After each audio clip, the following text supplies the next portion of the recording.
Assalamualaikum warahmatullahi wabarakatuh. Selamat pagi, salam sejahtera untuk kita semua. Bertemu lagi di mata pelajaran sosiologi.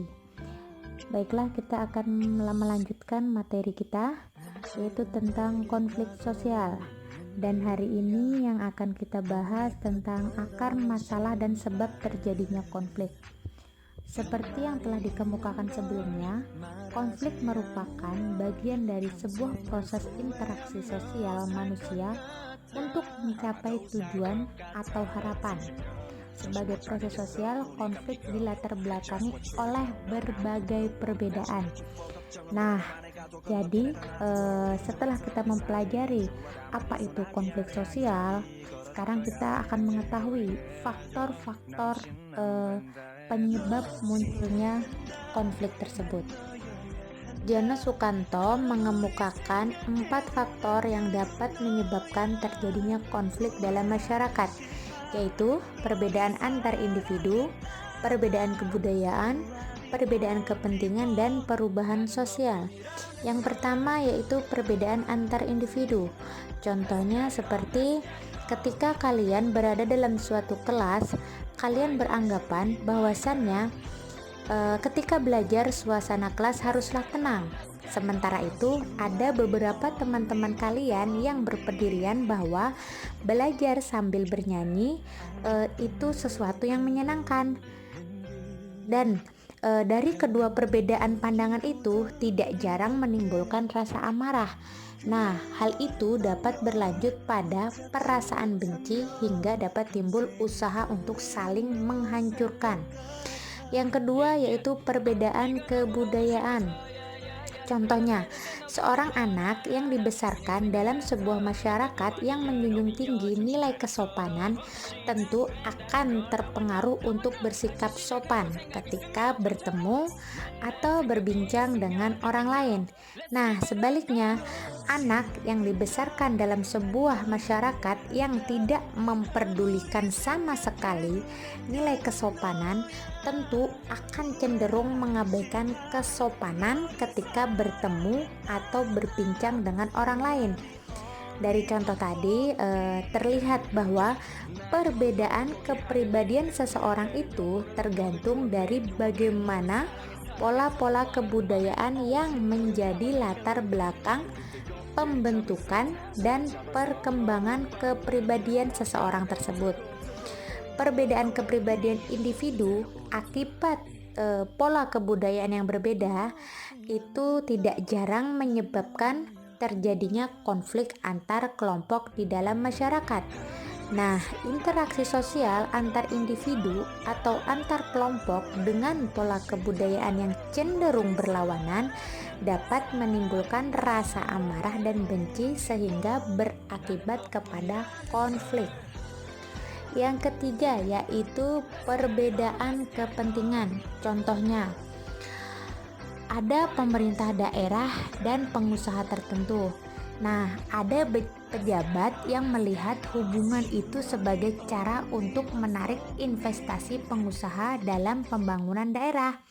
Tetapi tidak jarang ada juga yang beranggapan bahwasannya hubungan tersebut bisa menjadi kesempatan untuk mengisi pundi-pundi keuangan pribadinya dengan cara berkoalisi dengan pengusaha tersebut. Sementara itu, pihak pengusaha melihat hubungan itu sebagai kesempatan untuk mendapatkan proyek pemerintah dan menambah keuntungan bisnis. Nah, berikut ini adalah contoh lain perbedaan kepentingan dalam hal pemanfaatan hutan. Contohnya seperti ini. Para petani merambah dan menebang hutan sebagai bagian dari kegiatan ekonomi yang diwarisi turun-temurun, yakni untuk membuat kebun atau ladang. Tetapi para pengusaha hutan melihat hutan sebagai ladang untuk bisnis. Kayunya ditebang, lalu dijual untuk mendapatkan uang sekaligus untuk membuka lapangan pekerjaan bagi masyarakat. Sementara bagi pecinta lingkungan, hutan adalah paru-paru dunia yang dapat menyelamatkan dunia dari bocornya lapisan ozon, banjir, dan sebagainya. Dengan demikian, hutan tidak boleh ditebang dan harus dilestarikan. Nah, dari perbedaan kepentingan antar individu dan antar kelompok seperti contoh di atas dapat menimbulkan konflik sosial di dalam masyarakat. Yang keempat yaitu perubahan sosial. Nah, sebagai contohnya yaitu konflik antara kaum muda dan kaum tua. Biasanya kaum muda itu cenderung ingin merombak pola perilaku atau tradisi masyarakatnya. Sedangkan kaum tua ingin tetap mempertahankan pola perilaku dan tradisi dari nenek moyangnya. Yang jelas berbeda. Sekarang mungkin lebih cenderung kaum muda itu lebih ke hal-hal yang berbau modern. Tapi kebalikannya, kaum tua itu tetap mempertahankan tradisi-tradisi atau budaya-budaya yang telah lewat. Nah, hal yang sama itu dapat kita saksikan dari proses perubahan masyarakat pedesaan di Indonesia dalam beberapa dekade belakangan ini. Masyarakat pedesaan saat ini sedang mengalami proses perubahan dari masyarakat yang tradisional menuju masyarakat industri. Nilai-nilai tradisional seperti nilai gotong royong itu cenderung berganti menjadi nilai kontrak kerja dengan upah yang disesuaikan dengan jenis pekerjaannya. Demikian juga dengan nilai-nilai kebersamaan. Jadi perubahan individualisme dan nilai pemanfaatan waktu yang awalnya berorientasi pada fungsi sosial berubah menjadi fungsi materialis, yaitu waktu adalah uang. Nah, perubahan seperti itu tidak jarang menimbulkan konflik-konflik di tengah masyarakat. Konflik tersebut muncul karena adanya upaya penolakan terhadap semua bentuk perubahan. Perubahan itu dianggap mengacaukan tatanan kehidupan masyarakat yang telah ada. Jadi, konflik terjadi karena adanya ketidaksesuaian antara harapan individu ataupun masyarakat dan kenyataan sosial akibat perubahan. Selanjutnya yaitu dampak sebuah konflik. Menurut Lewis A. Kosher, konflik merupakan peristiwa normal yang dapat memperkuat struktur hubungan-hubungan sosial. Tidak adanya konflik dalam sebuah masyarakat tidak dapat dianggap sebagai petunjuk kekuatan dan stabilitas hubungan sosial masyarakat.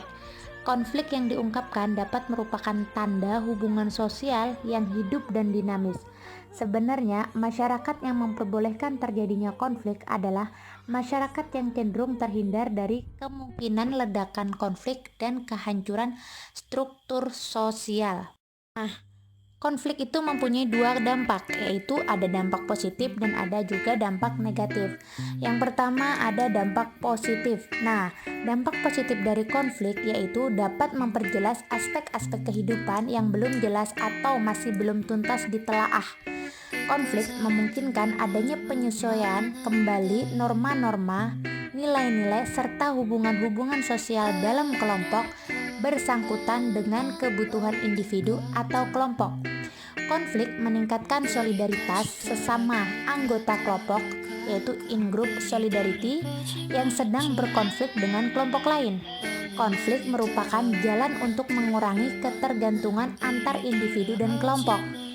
Konflik dapat membantu menghidupkan kembali norma-norma lama dan menciptakan norma-norma baru. Konflik dapat berfungsi sebagai sarana untuk mencapai keseimbangan antara kekuatan-kekuatan yang ada di dalam masyarakat. Konflik juga memunculkan sebuah kompromi baru apabila pihak yang berkonflik berada dalam kekuatan yang seimbang. Dampak negatif dari suatu konflik yaitu keretakan hubungan antar individu dan persatuan kelompok, kerusakan harta benda dan jatuhnya korban manusia, berubahnya sikap kepribadian para individu baik yang mengarah pada hal-hal positif atau negatif, munculnya dominasi kelompok pemenang atas kelompok yang kalah. Resolusi konflik. Nah, apabila kita membahas resolusi konflik, kita harus menganalisis suatu konflik agar dapat menentukan faktor penyebabnya, akibat yang ditimbulkan, dan langkah pengelolaannya agar kita dapat mencari alternatif untuk mensosialisasikan dan mengaplikasikan ke dalam kehidupan masyarakat. Nah, jadi konflik itu merupakan gejala sosial yang senantiasa melekat dalam kehidupan setiap masyarakat. Sebagai gejala sosial, konflik hanya akan hilang bersama hilangnya masyarakat itu sendiri. Oleh karena itu, yang dapat kita lakukan adalah mengendalikan agar konflik tersebut tidak berkembang menjadi suatu kekerasan. Nah, jadi ada 3 syarat agar konflik itu tidak berakhir dengan kekerasan. Ketiga syarat tersebut adalah sebagai berikut. Nah, yang pertama, setiap kelompok yang terlibat dalam konflik harus menyadari adanya situasi konflik di antara mereka. Yang kedua, pengendalian konflik tersebut hanya mungkin bisa dilakukan apabila berbagai kekuatan sosial yang saling bertentangan terorganisasi dengan jelas. Yang ketiga, setiap kelompok yang terlibat dalam konflik harus mematuhi aturan main yang telah disepakati bersama. Selanjutnya, nah, pada umumnya masyarakat itu memiliki sarana atau mekanisme untuk mengendalikan konflik di dalam tubuhnya. Beberapa sosiolog menyebutkan sebagai katup penyelamat atau yaitu suatu mekanisme khusus yang dipakai untuk mempertahankan kelompok dari kemungkinan konflik. Nah, di sini Lewis Ecoshare melihat katup penyelamat itu sebagai jalan keluar yang meredakan permusuhan antara dua pihak yang berlawanan. Katup tersebut membiarkan luapan permusuhan tersalur tanpa menghancurkan seluruh struktur. Katup penyelamat menyediakan objek-objek tertentu yang dapat mengalihkan perhatian pihak-pihak yang bertikai agar tersalur ke arah yang lain. Namun, katup tersebut hanya merupakan sarana yang bersifat sementara. Jadi, tujuan utamanya adalah untuk menetralkan ketegangan-ketegangan yang timbul dari suatu pertentangan. Secara umum, itu ada 3 macam bentuk pengendalian konflik sosial, yaitu ada konsiliasi, mediasi, dan arbitrase. Apa sih yang dimaksud dengan konsiliasi? Konsiliasi yaitu bentuk pengendalian konflik seperti ini dilakukan melalui lembaga-lembaga tertentu yang memungkinkan diskusi dan pengambilan keputusan yang adil di antara pihak-pihak yang bertikai. Contohnya, bentuk pengendalian konflik ini adalah melalui lembaga perwakilan rakyat. Berbagai kelompok kepentingan yang bertikai bertemu di dalam lembaga untuk menyelesaikan konflik mereka. Nah, agar dapat berfungsi efektif dalam penyelesaian konflik, lembaga-lembaga konsiliasi harus memenuhi 4 hal. Yang pertama, lembaga tersebut harus merupakan lembaga yang otonom. Yang kedua, kedudukan lembaga tersebut dalam masyarakat yang bersangkutan harus bersifat monopolitis. Yang ketiga, lembaga tersebut harus berperan agar kelompok yang bertikai merasa terikat kepada lembaga tersebut. Dan yang keempat, lembaga tersebut harus bersifat demokratis, yakni setiap pihak harus diberi kesempatan untuk menyatakan pendapatnya sebelum keputusan tertentu diambil. Nah, pengendalian yang kedua yaitu mediasi. Apa sih yang dimaksud dengan mediasi? Mediasi adalah pengendalian konflik dengan cara mediasi dilakukan apabila kedua pihak yang berkonflik sepakat untuk menunjuk pihak ketiga sebagai mediator. Pihak ketiga ini akan memberikan pemikiran atau nasihat-nasihat tentang cara terbaik dalam penyelesaian pertentangan mereka. Yang ketiga ada arbitrase.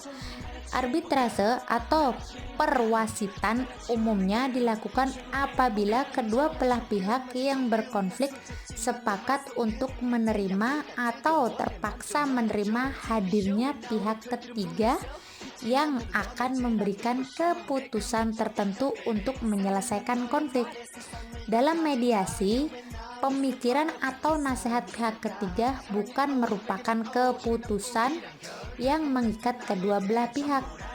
Sebaliknya, dalam perwasitan atau arbitrase, kedua belah pihak harus menerima keputusan yang diambil hingga ketiga wasit, dengan kata lain pihak ketiga tidak mengarahkan konflik untuk suatu tujuan tertentu yang memenangkan salah satu pihak.